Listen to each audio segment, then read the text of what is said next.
Oui, merci Président. On l'a déjà évoqué ce matin, mais je tenais quand même à prendre la parole sur ce sujet. À travers ce rapport qui évoque le personnel, nous souhaiterions avoir des précisions quant au choix de votre part concernant l'organisation du travail des espaces Solidarité Côte d'Or, qui va bien au-delà puisqu'il s'agit de l'accueil du public.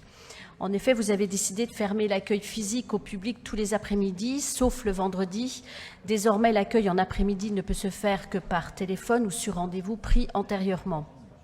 Ainsi, la personne qui rencontre des difficultés dans sa vie quotidienne, au sein de sa famille, avec ses enfants, ne peut plus venir spontanément évoquer ses soucis auprès des professionnels qui accompagnent, orientent ce public fragile, voire en détresse.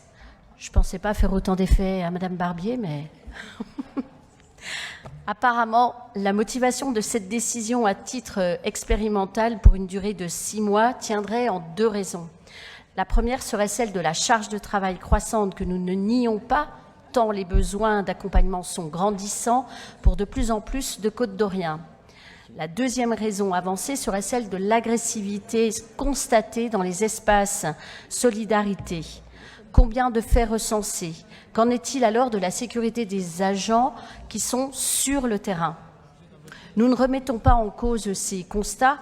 Par contre, notre groupe pense que la solution n'est pas celle de restreindre l'accès aux services pour les usagers, mais bien de mettre en place une réflexion, une stratégie de promotion et d'attractivité des métiers du social.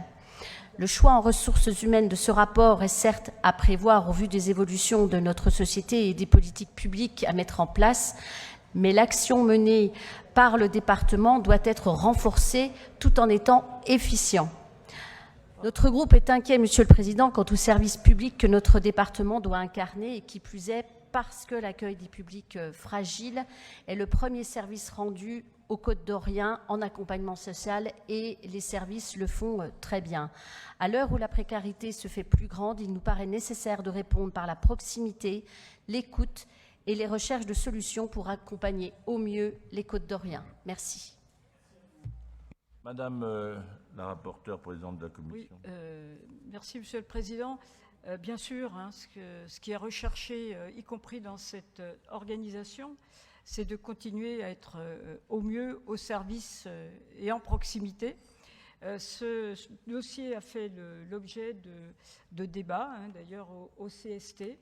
Et donc, on a surtout insisté sur l'expérimentation qui était faite.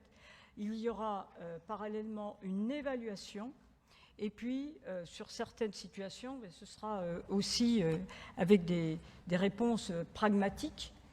Et ce qu'on peut dire aussi, c'est que les agents ont aussi vraiment senti que l'après-midi, ils seraient encore plus en efficience par rapport à tous les dossiers qu'ils avaient à traiter, et ce qui leur permettrait d'être encore plus présents et plus performants pour répondre aux attentes de nos concitoyens. Mais je crois que surtout ce qu'il faut se dire, c'est vraiment qu'on est dans de l'expérimentation. Les choses seront revues, on tirera des bilans et on verra avant éventuellement aménager ou moduler ces ouvertures. Juste pour avoir une précision, c'est très bien de vouloir développer le aller vert, et ça, là-dessus, il n'y a pas de sujet. La seule chose, quand on parle aussi d'une société qui est de plus en plus agressive, avec des interlocuteurs en face qui sont de plus en plus agressifs, qu'est-ce qu'on va mettre en place pour le aller vert, qui veut dire qu'on sort de la structure même de l'espace Solidarité, qui, quelque part, était une protection pour les agents qui travaillaient à l'intérieur. Quand on va à l'extérieur, forcément, est-ce qu'ils vont travailler en binôme, ou est-ce que, enfin ça c'est peut-être le retour d'expérience et d'expérimentation, mais il faudra être vigilant sur ce sujet.